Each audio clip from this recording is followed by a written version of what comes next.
ሰላም ሰላም ጤና ይስጥልን ውድ የጋት ሚዲያ ቤተሰቦች እንደያላችሁበት ሀገር የሰዓት አቆጣጠር እንደምን አላችሁ እንደምን ቆያችሁኝ። ታህሳስ 19 2018 የጋት አጫጭር የውሎ መረጃዎችን ከዚህ እንደሚከተለው ወደ እናንተ አደርሳለሁ። ለኦርቶዶክስ እምነት ተከታዮች እንኳን ለዓመቱ የታህሳስ ገብርኤል የራማው ገብርኤል በዓል አደረሳችሁ ማለት ፈልጋለሁ። እንግዲህ እኔ ባደኩበት ሀገር ፈረስ ቤት የገብርኤል ዓመታዊ በዓል ይከበር ነበር። ዛሬ ያው እዚህም ዞር ዞር ብዬ ብስራተ ገብርኤል ጠዋት ሄጄ ነበር ጥሪ።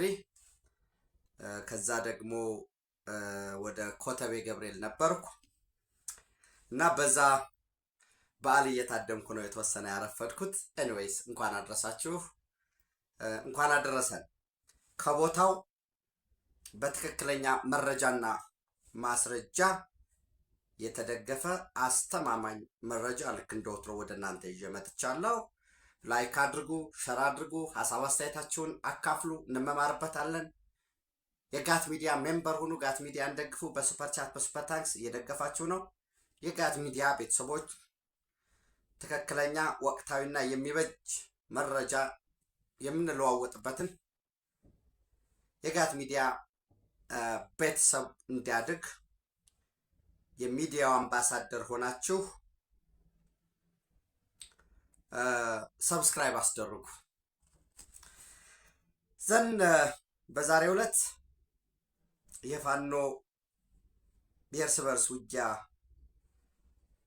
ተጠናክሮ ነው የዋለው። ይህን መረጃ ስነግራችሁ የአንድ እናት ልጆች፣ የአንድ አባት ልጆች፣ የአንድ አካባቢ ልጆች አልፎም የአንድ ሀገር ልጆች በጽንፈኞች ተወናብደው እነሱ ከውጊያው ሜዳ ከጦርነቱ ከግጭት ሜዳ በ1000 ኪሎ ሜትር ርቀው የላመ የጣመ የሚበሉ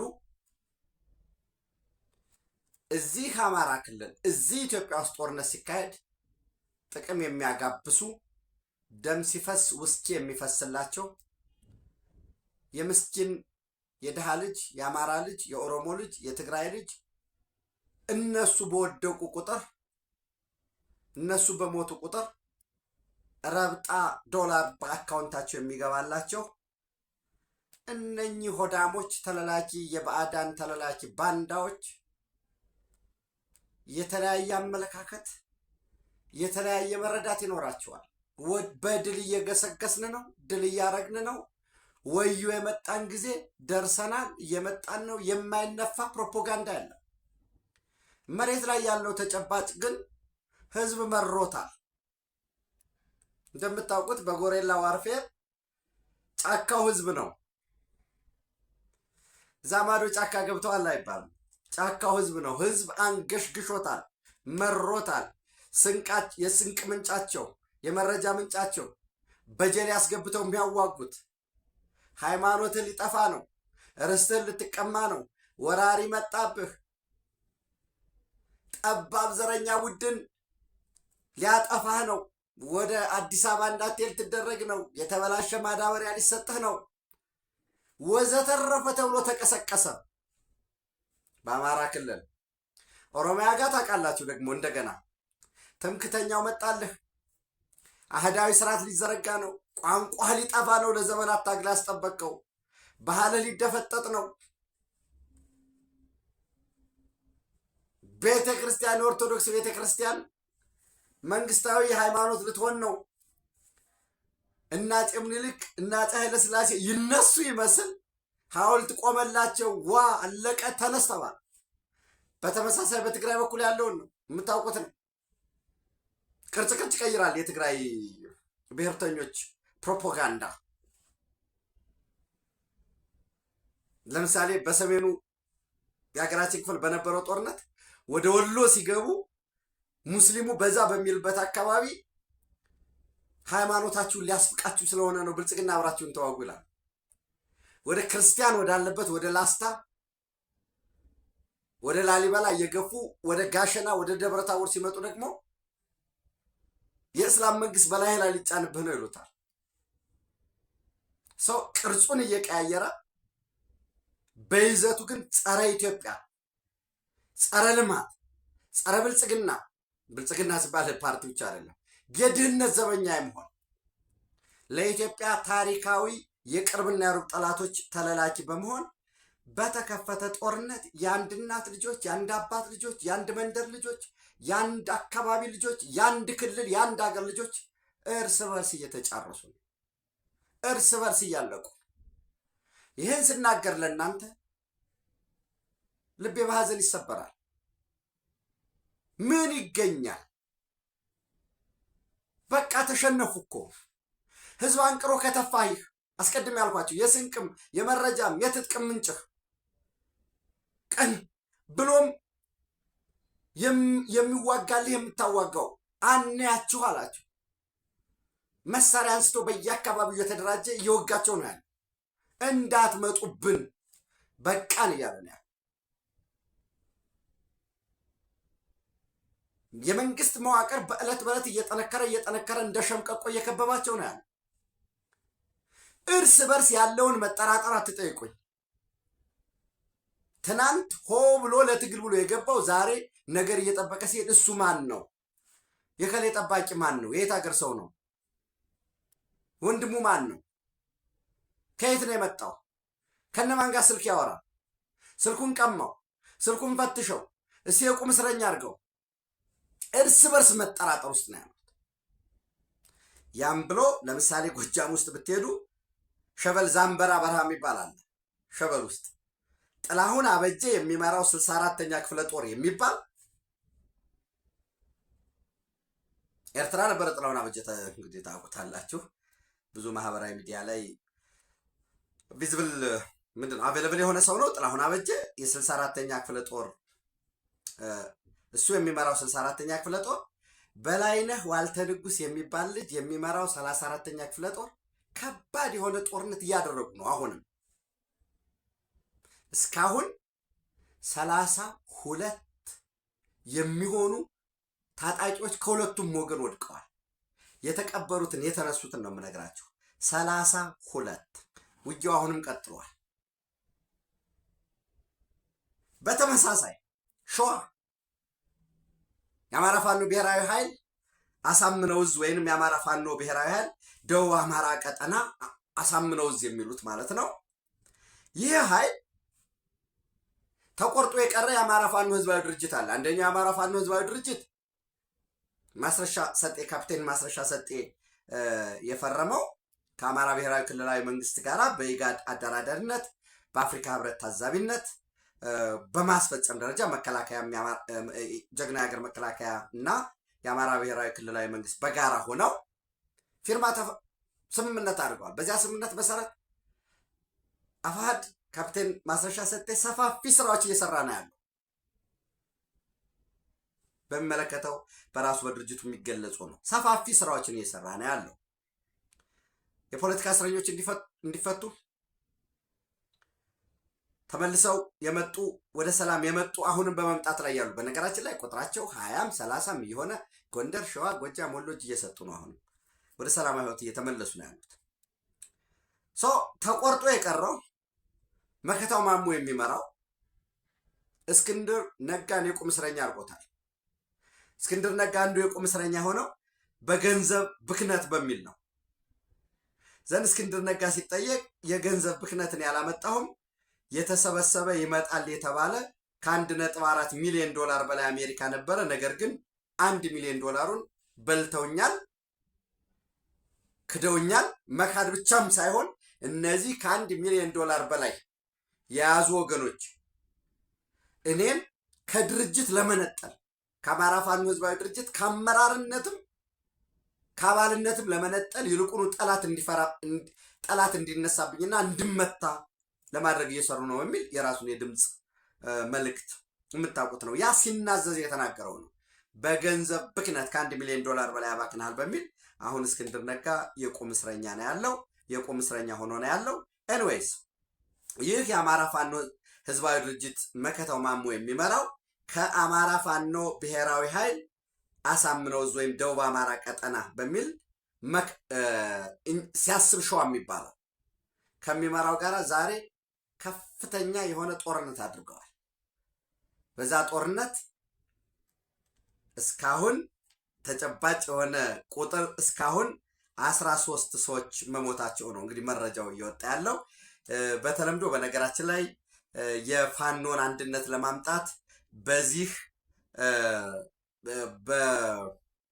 ምንድን ነው የፋኖን አንድነት ለማምጣት በስተርጅና መከራ እያዩ ነው። ከሸዋ ተነስተው ጎጃም ሄዱ፣ ከጎጃም ጎንደር፣ ከጎንደር ደግሞ እንደገና በእግራቸው እየተሽሎከሎኩ ወሎ ገቡ፣ ከወሎ እንደገና ሸዋ ተመለሱ ሲባሉ የነበሩት እኚህ ሽማግሌውን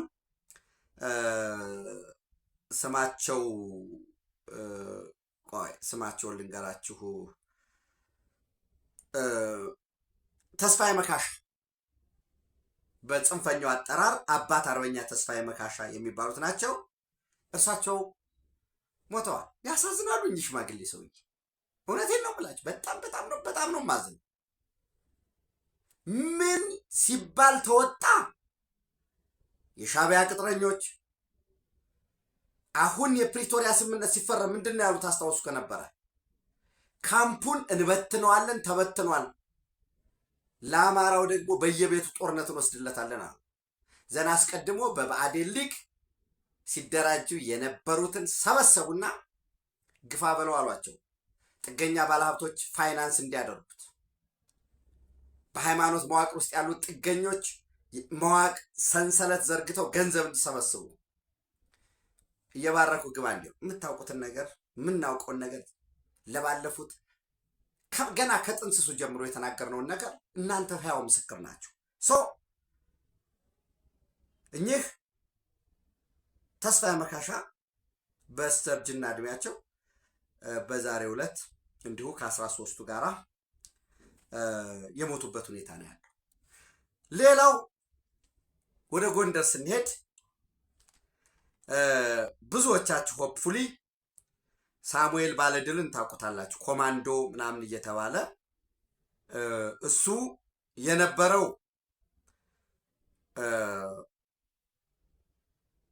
ቋራ ነው የነበረው። ቋራ ማለት በኢትዮጵያና በሱዳን ድንበር ሆኖ ዋና መቀመጫውን ደለጎ እዛ ነው የነበረው። ጀግና የሀገር መከላከያ ሰራዊታችን ደለጎን ተቆጣጠረ። እሱን ተከትሎ በተለይ በቋራ ቋራን ይዞ እስከ ማዕከላዊ ጎንደር ደንቢያም ድረስ ከፍተኛ የሆነ የጽንፈኛው ኃይል ከነቡድን መሳሪያው ዲሽቃ፣ ስናይፐር፣ ብሬን እየያዘ እጅ ሲሰጥ እኚህ አፋባሃ የሚባለው እንደ ኮማንድ ፖስት አሁን ዘመነ ካሴ አመራር ሆኖ የተመረጠበት። በነገራችን ላይ ዘመነ ካሴ በየዕለቱ የዕለት መልእክት እያለ እያወጣ ነው። እና ያው እንግዲህ ስትደክም ለነገሩ ምንም ይደረጋል። ምንድን ነው አንድ ሸንዞ የአርት ኦፍ ዋር የጦርነት ጥበብ ላይ አክት ስትሮንግ ዌን ዩ አር ዊክ ይላል። ደካማ ስትሆን እንደ ጠንካራ ሁነህ አክት አርግ፣ ተውን። ጠንካራ ስትሆንስ እንደ ደካማ ሁን። ደካማ ሆነህ እንደ ጠንካራ አክት ስታደርግ እንድትፈራ ያደርግሃል። ጠንካራ ሆነ እንደ ደካማ ስትሆን ጠላት ተሰስቶ ጥቃት እንዲፈጽም በዛው ድቅቅ ምሽክ እንድታደርገው ይሆናል ነው። ወራዝ ቫይስ ቨርሳ ደግሞ ደካማ ስትሆን ደግሞ እንደ ጠንካራ ታደርጋለህ መፈራትን ለማድረግ። እና የዘመነ ምንጩ ከየት ነው የመጣውን የሚለውን የምታውቁት ነው። ዲሴፕት የማድረግ ዲሴፕሽን፣ በፐርሰፕሽን ማኔጅመንት ምናምን እያል እኛ ለዚህ ለሊደርሽፕ ላይ እንጠቀምበት ነበር። ኤኒዌይስ አፒር ዊክ ምንድን ነው ቃል በቃል አፒር ዊክ ዌን ዩ አር ስትሮንግ አንድ ስትሮንግ ዌን ዩ አር ዊክ።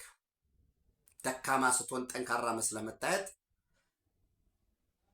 ጠንካራ ስትሆን ደግሞ ደካማ መስለህ የመታየት የፐርሰፕሽን ማኔጅ የማድረግ ዲሴፕት የማድረግ እና ዘመነ በየዕለቱ የዕለት መልእክት ይላል፣ ያንገራግራል፣ ይሸልላል። እንግዲህ አርሚ 7 ካምፕ ውስጥ ቁጭ ብሎ ሸረሪና ተቀምጦ ከሱዳን ጀነራሎች ጋር ሆኖ የሻቢያ ኮሎኔሎችና የህዋት አርሚ 7 አመራሮች ከነሱ ጋር ሆኖ ነው የሚሸልለው። የተወሰኑት የጀነራሎች ጋር አብሮ በአማካሪነት እየሰሩ ነው ብያቸዋለሁ። እነማንን እያልኩ እንደሆነ እነሱ ያውቁታል ቢያንስ ይህንን ስናገር እና በቃ አትጻፍ በየቀኑ መግለጫ ወዳጀ ልቤ አትጻፍ፣ ይቅርብህ። በነገራችን ላይ የምትሄዱበትን አዘጋጁ። አልቡርሃን አንካራ ነበር። የቱርክ መንግስት ወደ ኢትዮጵያ አንድ ጥይት እንዳትተኩስ ብሎ ማስጠንቀቂያ ሰጥቶታል። የግብፅን ትዕዛዝ ተቀብለህ ወደ ኢትዮጵያ ድንበር አንድ ጥይት ብትተኩስ ከእናንተ ጋር አንቆምም የሚል ማስጠንቀቂያ ተሰጥቶታል።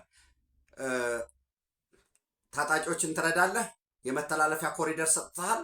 ኢትዮጵያ ያለባትን የድንበር ውዝግብም በድርድር እንፍታ እያለች ባለችበት ሁኔታ ሌላ ተጨማሪ ቀጠናዊ ጦርነት ለመክፈት የምታደርገውን ጥረት አቁም፣ ችግር ካለም እናደራድራለን ተብሏል። ይሄ አስተማማኝ የሆነ ዲፕሎማቲክ ሰርክል ያገኘሁት መረጃ ነው የምነግራችሁ እና እኔ ለእነዘመነም እንዘንላቸው። እነዘመነ የምትሄዱበትን አስቡ። ልትባረሩ ትችላላችሁ በቅርቡ እና እዛ ባለጣሽ በኩል አድርገን በጃዊ ሚሊሻ ታጣቂ ይዘን የሱዳንና የአርሚ 7 የህዋትን ታጣቂ ይዘን እየመራን በጃዊ በኩል ጥቃት እንፈጽማለን የሚለው ቅዠት ሆኗል። የምትመለሱ እንዴት እንደምትገቡ ማሰብ ነው። ዞሮ ወደዚህ ስመጣ ሳሙኤል ባለድልን ታውቁታላችሁ። ዘን ቋራ ነው የነበረው ደለጎን ማዕከሉ አድርጎ ጀግናው መከላከያ ሰራዊታችን ደለጎ ሲገባ ከዛ ለቆ ወደ አለጣሽ ወደ ድንበር ሸሽቶ ነበር። ዘን በገፍ በሆነ ቁጥር የቡድን መሳሪያ የነፍስ ወከፍ መሳሪያ እየያዘ ከማዕከላዊ ጎንደር ደንቢያ እየያዘ ሲገባ አሁን አንደኛ ያሳምጻል አሉ ቋራ ላይ አመራር የማንሰጠው ከሆነ እሱ ራሱ አመራር መሆን አለብኝ ብሎ ስለሚያስብ እንግዲህ ሳሙኤል ባለድል ቁንዳ ላይ ይሰራል ሹሩባ ኢትዮጵያን አንድ አድርጎ የምመራው እኔ ነኝ። ሞዓ ተዋህዶ ነው እሱ እና ሞዓ ተዋህዶ እና ሞዓ አንበሳ የሚባል አለ እና ሞዓ ተዋህዶ ስለሆነ እኔን የምመራ እኔን የምነግስ የሚል ኮማንዶች ብሎ የሚያሰለጥናቸው ከፍ ያለ ከቋራ አካባቢ ያለውን ኔትወርክ ፈጥሮ ስለነበረ እዚህ ህዝብ ታሳምጽብናለህ የአፋብኃ አመራር የመውጫ የመግቢያ ኮሪደሩን ልቆጣጠር ስለምትል ከሱዳን በኩል ያለውን በሚል ወደ አርማጭሆ ላኩት። ከቋራ አስነስተው አርማጭሆ ከሄደ በኋላ በዚህ ምክንያት ሞዓ አንበሳ ነህ ሞዓ ተዋህዶ ነህ በሚል እንዲታሰር ተወስኖ ጦርነት ከፍተውበታል። ጦርነቱ እንደቀጠለ ነው።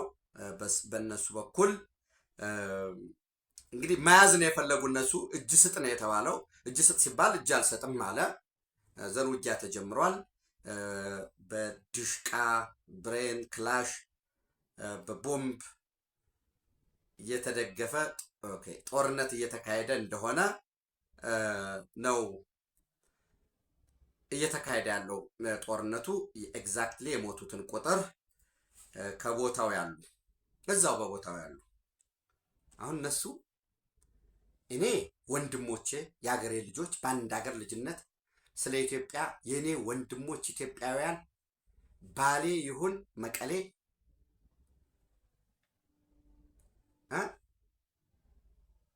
አሶሳ ይሁን አጋምሳ ደንበጫ ይሁን ተርጫ ጅግጅጋ ይሁን ወለጋ የሀገሬ ልጆች በከንቱ እንዲሞቱ አልፈልግም። በወንድሞች ሞት የምነግድ ሰው አይደለሁም።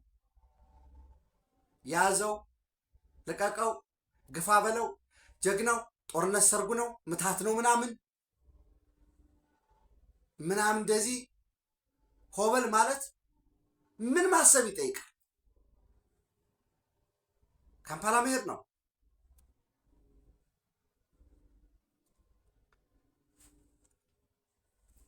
ሌላም ቦታ አውስትራሊያ፣ ኬንያ ምናምን መሄድ ነው። ይጠቅማል ወይ? ወልዶ ያሳደገን በመከራ አይቶ በባዶ እግሩ እየሄደ ያስተማረን እንዲሸሻል እኔን ካለሁበት ጨለማ እንድታወጡኝ አደራ ብሎ ያስተማረንን ህዝብ እንዴት መልሰን ወደ ጨለማ እንከተዋለን? ሰው የሃይማኖት ቅርጽ እየያዘ ነው። ትታሰራለህ፣ ናግባ፣ ትገደላለህ ሲባል ኖ በፍጹም እያለ ነው። በነገራችን ላይ ጥላሁን አበጀ የሚመራው 64ኛ ክፍለ ጦርና በላይነህ ዋልተ ንጉስ የሚመራው 34ኛ ክፍለ ጦር ከመታዘዝ ካለመታዘዝ ባለፈ የአካባቢያዊ ቅርጽ ይዞ ነው ውጊያው እየተፋፋመ ያለ። ይሄ ይጠቅማል ወይ? አካባቢያዊ ስል መናገሩ ስለሚከብደኝ ስለሚደብር፣ እባካችሁ እናት ልጇ አይሙትባት። ደግሞ ነገ ሲያልፍ ደግሞ ታውቃላችሁ ምን እንደሚሆን። ከሌኔ የገደለው ከሌ ነው እየተባለ የክላስ ማህበረሰብ የመደብ ማህበረሰብ ገንብተናል። የሃይራርኪ ያለው ማህበረሰባችን ይበቃል። ማሸነፍ አትችሉም። ወደፊት መሄድ አትችሉም። ለዛ ነው ቅድም ዘመነ እንዲያርጄ ከባህር ዳር ያስሮጥኳቸው ምናምን የሚል አንድ ቆየ ዘመነ ላይ አንድ ምንድነው የተመቸ ይልላቸው ያሳቀኝ ልበል። ያው ኤንቢሲ ይመቸኛል። ይጽፋል፣ ሊትሬቸር በጣም ነው የሚጽፈው፣ ይናገራል። ምን ጠርጥራለሁ፣ ተናጋሪ ነው። ምን ይላል? ያው ሽምግልና ተጠይቄ ነበር ምናምን ይላል ዘመነ። ያወራህበት የስልክ ልውውጥ ምናምን እኮ ሊወጣም ይችላል፣ ብትተው ነው የሚሻለው። ኤኒዌይስ ከፕሬዚዳንትነት ውጭ ስልጣን እንስጥ ብለው ነበር። አውሮፓና አሜሪካ ልከን 3ኛ ዲግሪ ተማር፣ 10,000 ካሬ ሜትር ውሰድና የተወሰነው ክፍሉ ላይ ገሌ የተባለው ባለሀብት ግራውንድ ሲደመር 2 ቤት ይገነባላል። ቀሪውን እስከ 30 ሚሊዮን ስለሚያወጣለት ሸጣ ትጠቀማለህ። የፖለቲካ ፓርቲ መስረትና በሊቀመንበርነት ምራ፣ ትንሽ አረፍም ትላለህ ምናምን ተብዬ ነበር ነው የሚለው። እንግዲህ ብለውት ሊሆን ይችላል። አሁን ይሄንን ምን አደከመኝ። ዋናውን ልቅ ምን ይላል? በ64 ክላሽ እና በአንድ ድሽቃ ብቻ ከመሃል ባህር ዳር እንደ በሬ ነድቼ በታንክ ታጅበው ወደ አዲስ አበባ እንዲሮጡ ካደረግኳቸው አለቆች አንዱ ይህን ጽሑፍ ስታነብ በእርግጠኝነት አጠገብ ይኖራል። መሃል ባህር ዳር ላይ ተቀምጬ መሃል ባህር ዳር ላይ ኮሎኔል ማርቻቸዋለሁ። ረሳኸው? አንበሳ ድንገት ሸኮናው ክፍት ቢሆን እንኳን ልትበላው አትችልም አይላል። እና ይሄ ምንን አስታወሰኝ መሰላችሁ? እንግዲህ እንደየሁኔታው አጼ ምኒልክ ሞተው ወዲያውኑ አናውንስ አልተደረገም፣ አልተቀበሩም።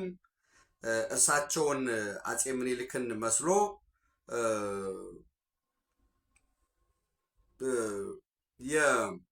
እንደ ንጉስ ወደ እንጦጦ የሚሄድ ሰው ነበረ እና እንደ አጼ ምኒልክ ይለብሳል፣ ባርኔጣውን ያደርጋል። ልክ በበቅሎ አድርጎ ወደ እንጦጦ ይሄዳል። ከዚህ ከ4 ኪሎ በበቅሎ ወደ ላይ ወደ እንጦጦ ማርያም እሁድ እንደየሁኔታው እና አንዴ እኔ ቢጤ መንገድ ዳር የሚለምን አጼ ምኒልክንም የሚያውቃቸው ያ ሰው ያያል። አመት አልፏል። አጼ ምኒልክ እንዳልሆኑ ገብቶታል። እንግዲህ አጼ ምኒልክ የሆነ ነገር ይሰጡት ነበር ማለት ነው። እና ምን ይላል? ፈረስ በቅሎ ስጠኝ ብያለምንህም፣ ፈረስ በቅሎ ስጠኝ ብያለምንህም፣ አምና ነበር እንጂ ዘንድሮ የለህም ብሎ ገጠመ። ምኒልክ አምና ነበር እንጂ የነበርከው ዘንድሮ የለህም። 2 ነው። 1 ገንዘብ የነበረህ አምና ነው። ዘንድሮማ ደህይተሃል፣ ከስረሃል ነው። ወርቁ እምዬ ምኒልክ ነኝ ብሎ በዚህ በፈረስ በአጃቢ ታጅቦ የሚሄደው ሰው አጼ ምኒልክ አይደለም ነው ነገር ነው። እና ዘሜ ይሆናል መዋቅሩ ጥገኛው መዋቅር ረድቶ አንተም በምታውቀው እኔም በማውቀው አንዳንዴ ትህትና ስላለን ነው እንጂ የምናውቀው እናውቃለን ሁላችንም። መዋቅራዊ ጥገኛውን ተጠቅሞ የውስጡ እናዚ ያለው ደግሞ የአመራሮች አጃቢ ምናምን በሙሉ በገንዘብ ተገዝቶ ሁሉም እንደ ህዝብ ደግሞ በቃ ያድኑናል ሊያወጡናል ተብሎ ስለነበረ እንዳልከው በታንክ ታጅበው በ64 ክላሽ እና በአንድ ሽቃ ብቻ ከመሃል ባህር ዳር እንደ በሬ ነርተህም ይሁን ምናምን ሊሆን ይችላል። አምና መቼ አምና በ2014 ዘንድሮስ ቀጣይ ዓመትስ እሱን ነው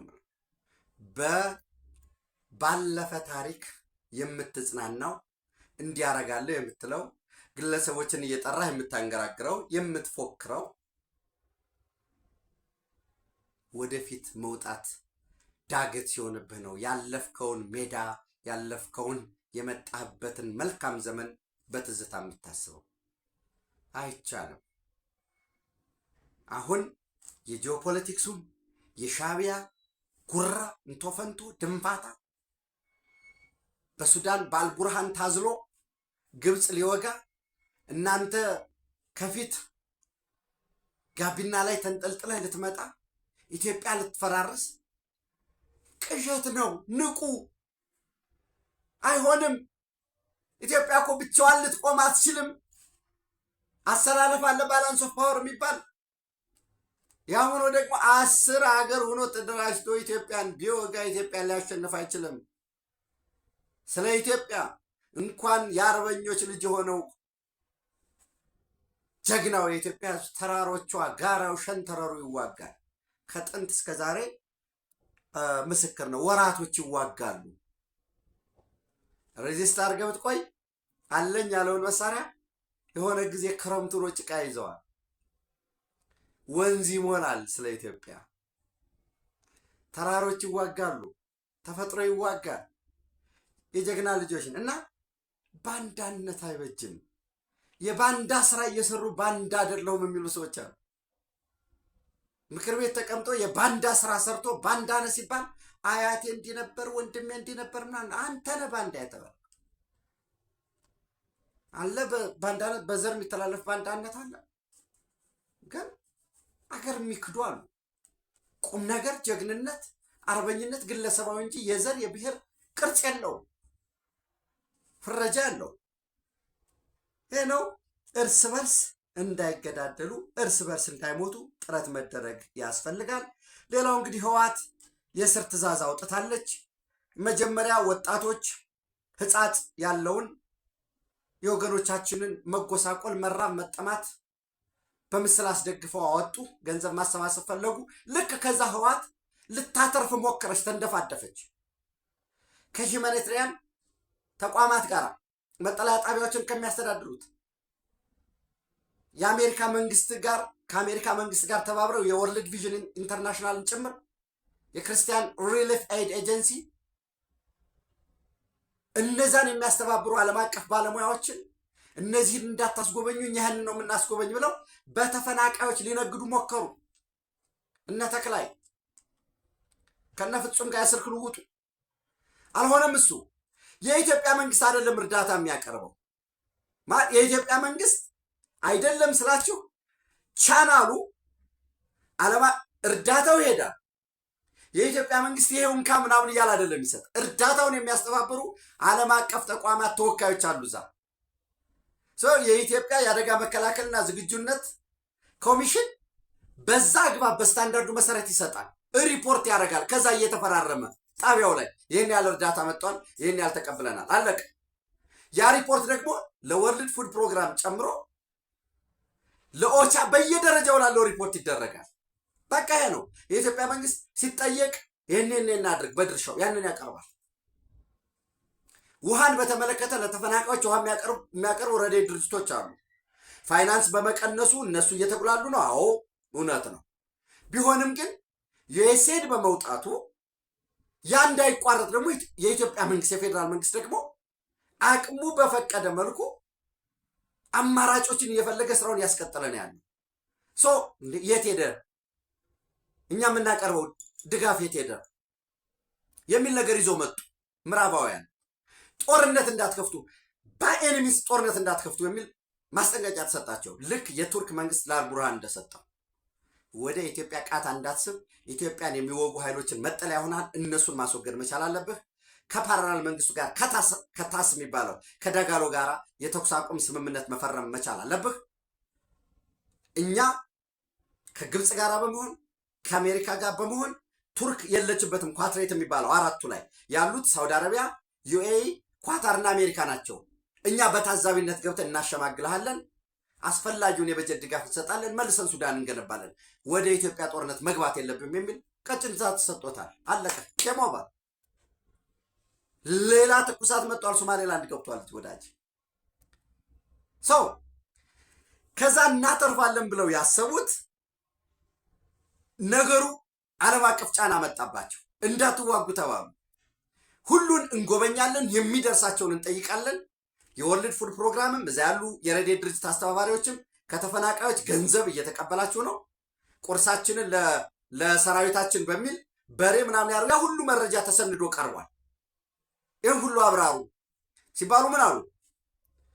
በአካባቢው ሆነው ፎቶ የሚያነሱ የህፃስ ተፈናቃዮች ተርበዋል፣ ተፈናቃዮች ወደ ቀያቸው ይመለሱ የሚሉና መሰል ዘመቻ በሚከፍቱ አክቲቪስቶች ላይ የማያዳግም እርምጃ እንዲወሰድባቸው የሚል ትዕዛዝ ተላልፏል። የህወሓት የደም ነጋዴነት፣ የህወሓት ረሃብን ተጠቅሞ ጥጋብን ለጠባብ ቡድኑ የማምጣት ባህሪ በዓለም አቀፉ ማህበረሰብ ፊት፣ በትግራይ ማህበረሰብ ፊት፣ በትግራይ ልሂቃን ፊት ተጋልጧል። ይህ እንዲጋለጥ ደከመኝ ሰለቸኝ ሳይሉ ለሰሩ ሁሉ ክብር ለነሱ ይሆን። ምንድን ነው የሚለው እንግዲህ ለትግራይ ፖሊስ ኮሚሽን መቀሌ፣ ለሁሉም ቀጠና አስተዳዳሪዎች፣ ለሁሉም የወረዳ ሰላምና ጸጥታ ዘርፎችንና በክልሉን ጥላሸት ለመቀባት በማህበራዊ ሚዲያ በሚንቀሳቀሱ አካላት ላይ እርምጃ እንዲወሰድ ስለመጠየቅ ይላል። እንዴት ብሎ ነው ክልል ጥላሸት የሚቀባው? ከተራቡ ህጻጽ ላይ ያሉ ወገኖቻችን ከተራቡ የኢትዮጵያ መንግስት ለምንድን ነው የሚደብቀው? ጠቅላይ ሚኒስትሩ እኮ ተናግረዋል። ፕሮጀክት የሚባል እናጥፋለን እኛ ሁለቴ የኢትዮጵያ ሁለት የሚበላ ከሆነ አንዴ እንበላለን፣ አንዴም እንበላ ከሆነ የትግራይ ህዝብ አይራብም ብለዋል። እንዴ ኢትዮጵያ እኮ የ10 ቢሊዮን ዶላር ፕሮጀክት ጎዴ ላይ ያላት የአፈር ማዳበሪያ፣ አንድ የኃይል ማመንጫ፣ ሁለት ፔትሮኬሚካሉ እና ደግሞ ሌላ እንደገና ጋዝ የማውጣት የጋዝ ማጣሪያ መገንባት 10 ቢሊዮን። እሱ ለምን አይቆይም? ምን ይሰራል? ከሰው ይቀድማል? የአንድ ዓመት እናራዝመዋለን። ጉዳዩ እሱ አይደለም። ጉዳዩ የእርዳታ እህል ከመጋዘን እየወጣ እየወሰዱት እንደሆነ እየተደረገ ዘይቱ፣ ጥራጥሬው፣ አልሚ ምግብ ወደ ስንቅ እየሄደ ነው። ለቀጣይ ለሚከፍቱት ጦርነት ኤርትራ ገበያ እየተሸጠ ነው። ናቅፋ ዛላምበሳ ተወስኖ የነበረው እስከ አድዋ እየደረሰ ነው። ድንበር ተከፍቶ ሰው እነዚህ የህወሓት ገመና ተገለጠ። ያ አምባሳደሮች እና ያሉ ሌተናል ጀነራል ታደሰ ወረደም ሊያናግራቸው ሄደ። ተፈናቃዮችን በሁሉም ካምፕ ያሉትን ህፃፅን ጨምሮ ወደ 12 ካምፖች ጠየቀ። የጠየቁት ሁሉ ምንድን ነው? ወደ ቀያችን ወደ ቤታችን መልሰን፣ ቤታችንን ዘግተን ነው የመጣ ነው በድንገት የሰው እጅ አንጠብቅም፣ ሰርተን እንበላለን፣ መልሱን ነው እየጠየቁ ያሉት። ሲባል የነበረው ግን ምንድን ነው? ህወሓት ሳትድን ድርጅታችን ሳትድን አንመለስም አሉ ያለች ነበር ፈትለወርቅ ገብረ እግዚአብሔር ሞንጆሪኖ ስትለላጥባቸው ስታሾፍባቸው የነበረችው። እሱ ቀረ። ሌተናል ጀነራል ታደሰ እዚህ አዲስ አበባ በነበረበት ወቅት ከክቡር ጠቅላይ ሚኒስትር ዶክተር አብይ አህመድ አንድ ሁለት ከመከላከያ ሚኒስቴር ከሁሉም ጋር በነበራቸው ውይይት አንደኛው ተፈናቃዮች እንዲመለሱ ነበር። አንድ አባት ምን ይላሉ? ጀግና ከሆንክ እውነት ጀግና ከሆንክ መልሰን ወደ ቀያችን መልሰን ይላሉ። ሌተናል ጀነራል ታደሰ ወረደ ተፈናቃዮችን በተሰጠው ትዕዛዝ በገባው ቃል መሰረት ለአባታችን ምዛላሉ ተፈናቃዮች ወደ ቤቴ መልሰው ባሉት መሰረት እመልሶታለሁ፣ አጆሃ ችግር የለውም አይዞት ምናምን ባለው መሰረት ይመልሳቸዋል ወይንስ እሱም በህወሓት ሰንሰለት በህወሓት የሴራ ሰንሰለት ተጠልፎ ሳይመልሳቸው ይቀራል የሚለውን አብረን የምናየው ነው የሚሆነው። በዕለታዊ የጸጥታው ምክር ቤት ነገ አስቸኳይ ስብሰባ ይኖረዋል። የዛ ስብሰባ ውጤት ምን ሊመስል ይችላል የሚሉትንና ኤርትራ ግራ የገባው መግለጫ አውጥታለች። ያስ ምንድነው ኢምፕሊኬሽኑ የሚሉ አጫጭር መረጃዎችን በዕለታዊ ይዤ እመጣለሁኝ። ኢትዮጵያ በክብር ለዘላለም ትኖር። ቴንክ ዩ